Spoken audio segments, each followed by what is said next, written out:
So hi, welcome to Cherie's Weight Loss Journey.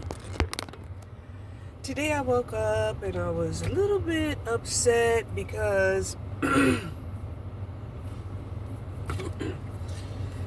was using the last bit of my coffee and my food allocation or voucher or whatever you want to call it, right, is exhausted. Okay? And I'm like, damn, I've not really experienced that since I was a young person getting out on my own for the first time, that, I couldn't have my comforts. Hold on. So then something caught my attention that was playing on the TV, which was the communication of trees, right? And as I was listening to this beautiful recording about the networking, about the roots underground, that there is definitely, underground roots.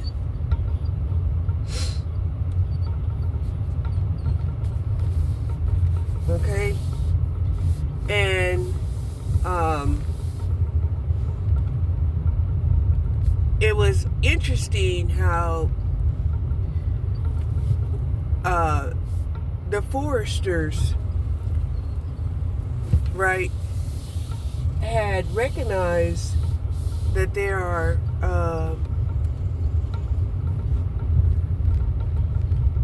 family trees, and there are, I guess you would call it, symbiotic trees, trees that provide a benefit,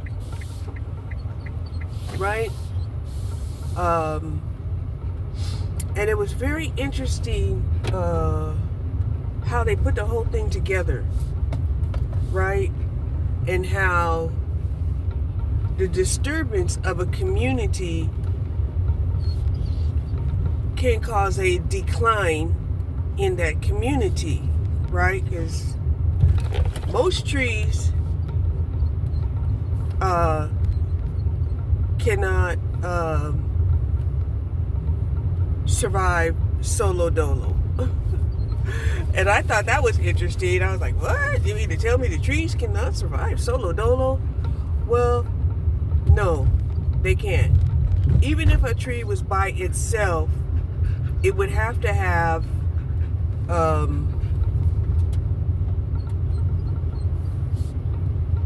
symbiotic relationship with other things.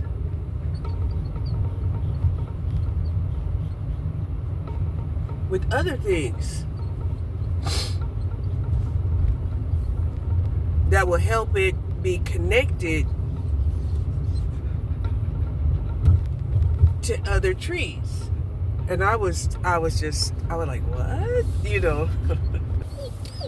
And so it talked about even how the stump of a tree is interconnected, interwoven by its roots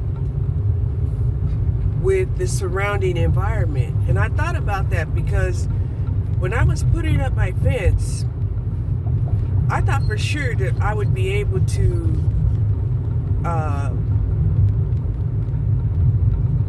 emulsify, that I would be able to take the chainsaw and pulverize this stump that had been there, at least almost 2 decades, almost. I'm not sure exactly how long that we had chopped down this tree.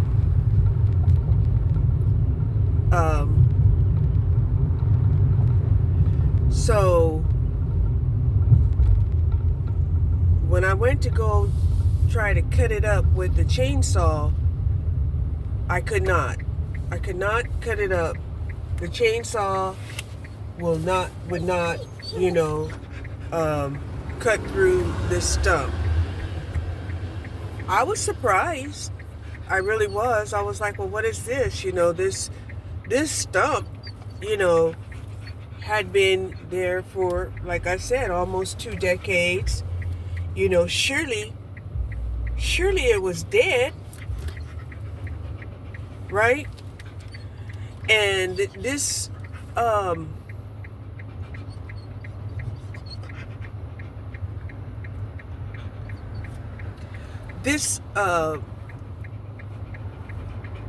video,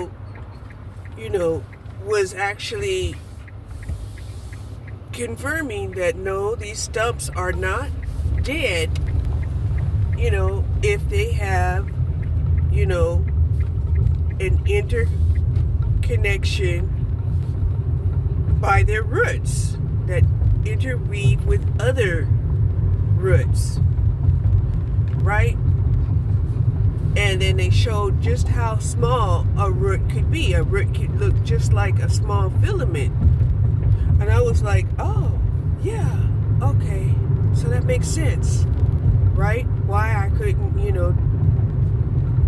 chop up that stump, because the stump was interwoven underground with whatever other networks in the area. Yeah. Okay.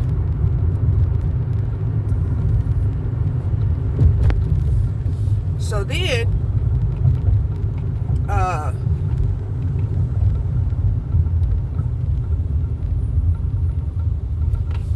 it talked about symbiotic relationships, how other species, are dependent upon each other in this community. And I was like, okay, right? Now, I come from Washington State, yeah. Washington State has beautiful big trees, beautiful trees that, are not necessarily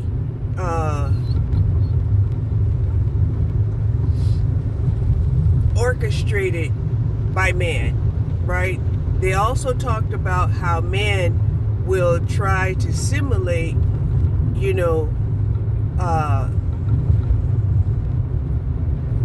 the replacement of trees, without the full understanding of symbiotic relationships that's needed for the trees. And I thought about that and I was like, that's true. I think it was like, last year in, I believe it was in March, I had went back up to Washington State and we drove around, and I was amazed. I was amazed at the different trees. Even though they all look like spruce or fern, they were different types of trees. Now, I had watched this other video about this guy.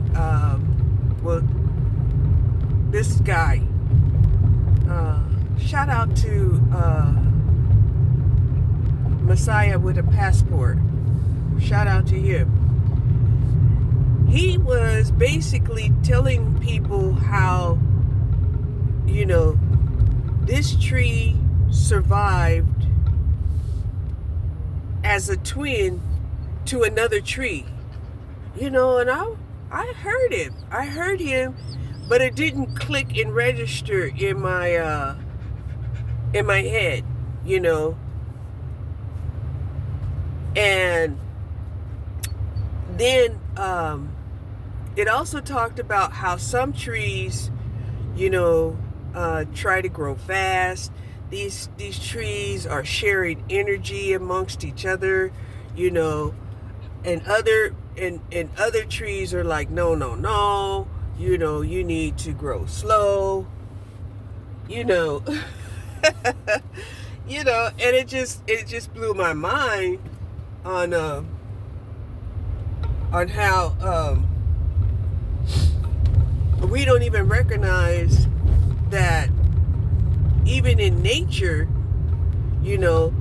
there's a design that needs, to be adhered to sustain balance.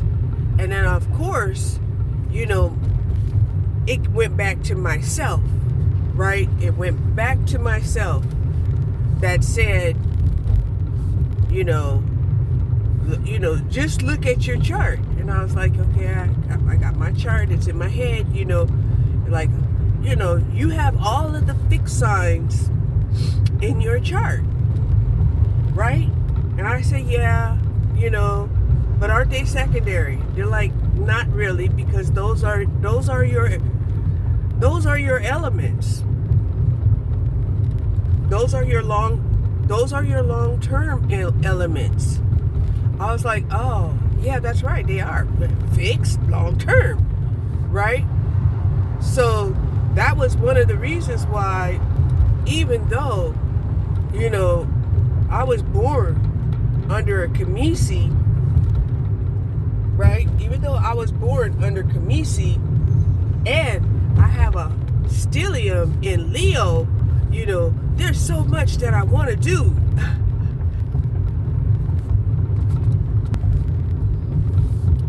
But because, I have so much fixed elements, right? The fixed element, requires me to consider the stability of any and every project. And of course, I never thought that might have been unique to my energy. I didn't think that. I thought we were all just the same, right? But we're all different. So then my mind went back to, okay, well, what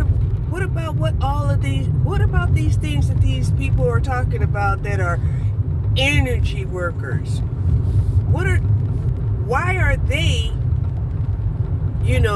not understanding that each and every one of us, has a symbiotic relationship to one another, and that we're not necessarily going to all be the same. And then it also made me wonder why, somebody whose energy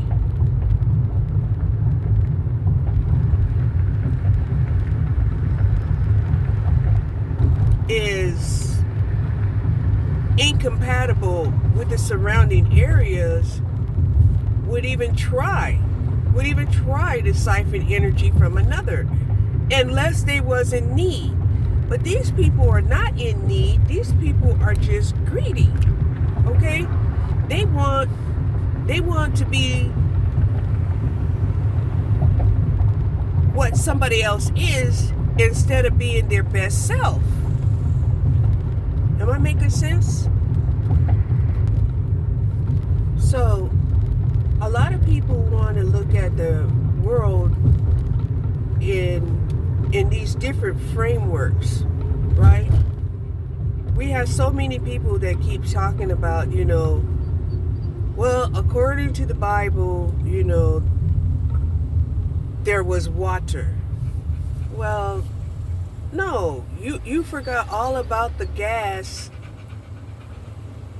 all of the gases and the solar winds that, first even got together enough to even solidify a planet. Okay? And then, after there was enough water, right? Underneath the water was still growth going on that created Earth, right? And we see that with our volcanoes, right? Underneath where gas and air, oxygen, you know, because oxygen moves everything. Oxygen moves the fire, oxygen moves the earth, oxygen moves the water. If oxygen didn't do that, everything would be stagnant, stale, and dead. Right?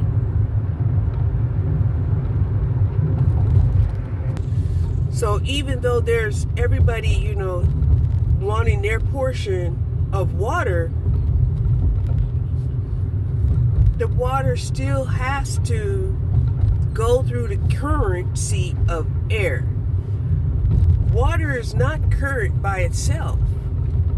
You know, and they kind of taught you that back in, you know, high school biology, you know, where they talked about, you know, the storm center that creates the waves.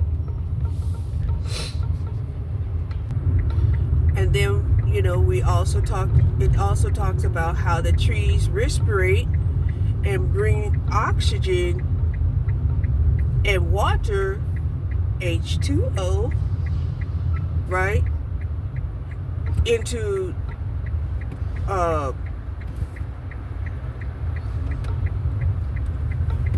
the air and back down into the ground. Okay? So all of this has to work in harmony, and if there's an imbalance, then we start to have problems. Okay? Now, going back to your birth chart. Your birth chart are composed of elements. Okay? And these elements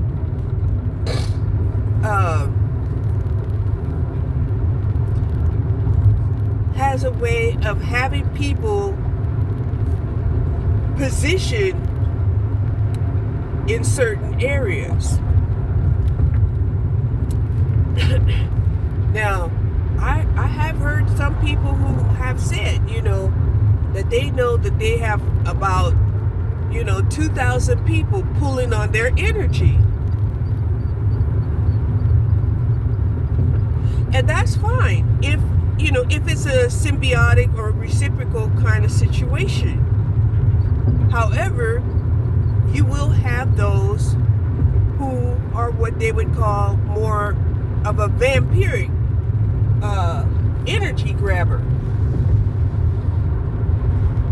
You know, and they want energy. They want more energy than what's agreed upon or what should be acceptable under the framework of homeostasis.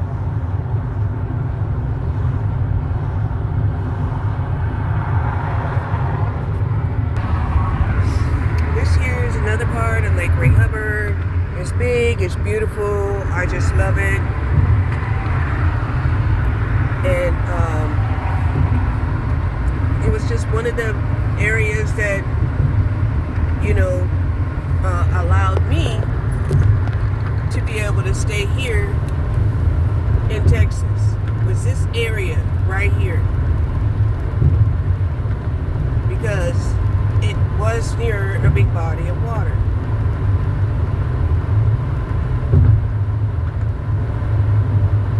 Now, the sad part about what's going on our planet today is that most of the water that we have, we can't even swim in the water, right? And a lot of times the reason why we can't swim in the water is we have so many people, you know, using motorized boats in these same waters and lakes, oceans, you know, and it's causing the water, you know, to have a problem. problem. Now, I've been watching this lady. She actually sailed. She has a motorized sailboat. And so she tries to use her sails most of the time. And she traveled from Panama over to the French Polynesian Islands. And it took her about a month. And she filmed it. Beautiful girl. Beautiful girl. Right?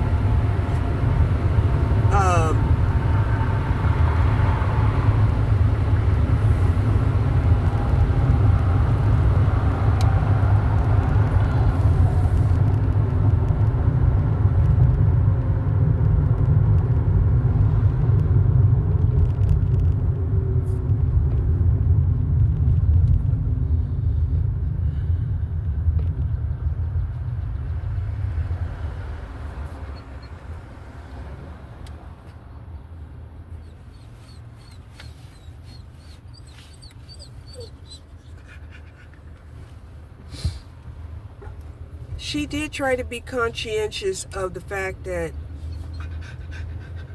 she tried to use her sail, her wind energy as much as possible.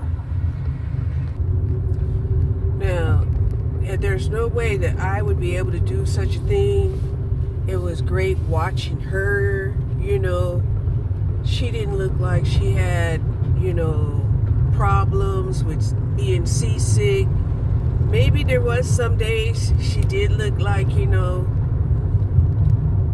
water, was whooping her ass. But, most of the time when she was filming, she just looked absolutely beautiful.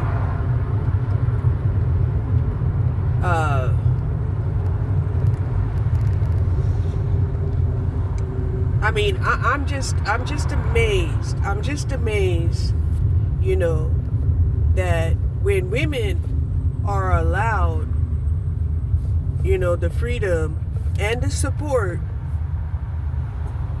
to do things, it's astonishing, right?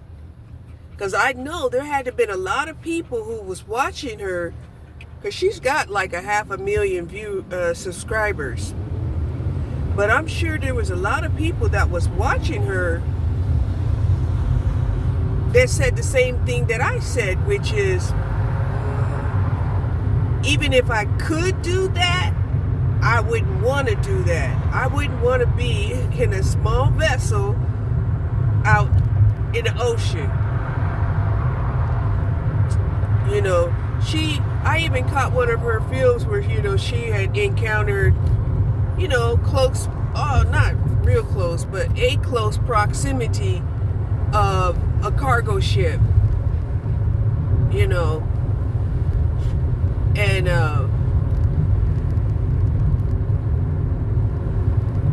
yeah, what she liked about, being in contact was, she was at least in contact with another vessel on that big, huge ocean.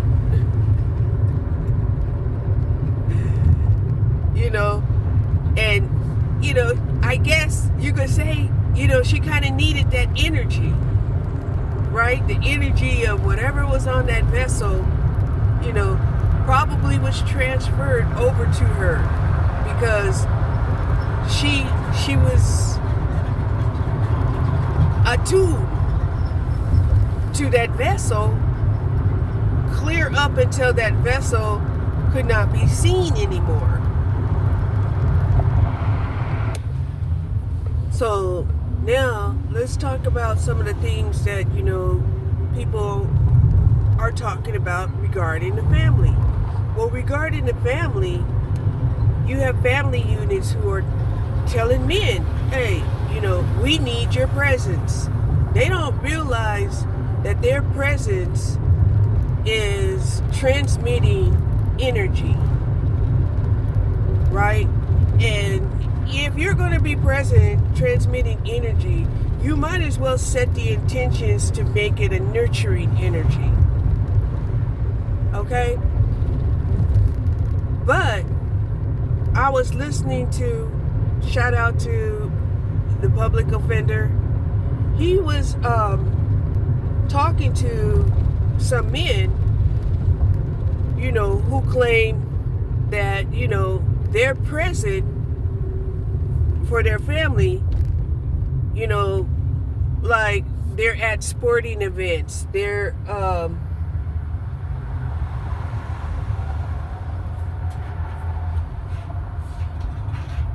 calling that, being present with their family. Right? That transmission of energy is going to be very diluted. Also, what wasn't mentioned is how the men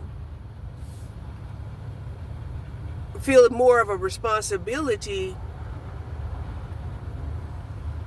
to be there for the other males of the family and not so much the girls.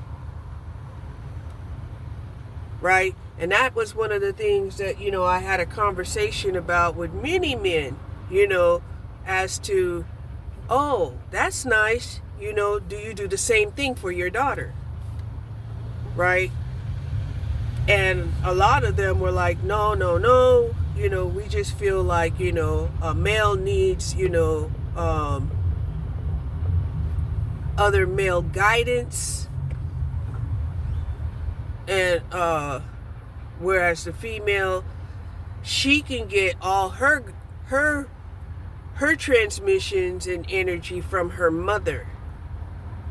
And I thought, well, that's interesting, if you say so. Now, I have lived both with my mother and my father while they, was not together. My mother was very shocked that when my father was forced to basically take care of me, that he actually, stepped up to the plate. When my father didn't feel like he had to, he didn't. Even,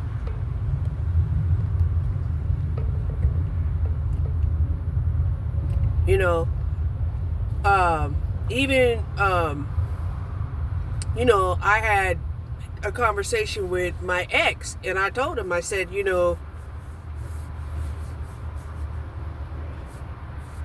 there's no reason for you to be, disappointed in your daughter. You should just bond with her. And he kind of looked at me and he was like, and he gave it a little try. He did. Because, we went and we visited his family, and he did try, and, that significantly helped his daughter receive the transmission of energy that she needed from her father. And I know a lot of people will say, well, if they're grown, they no longer need that transmission. And I don't know. I don't want to believe that, because that's something that, you'll have to prove to me is true.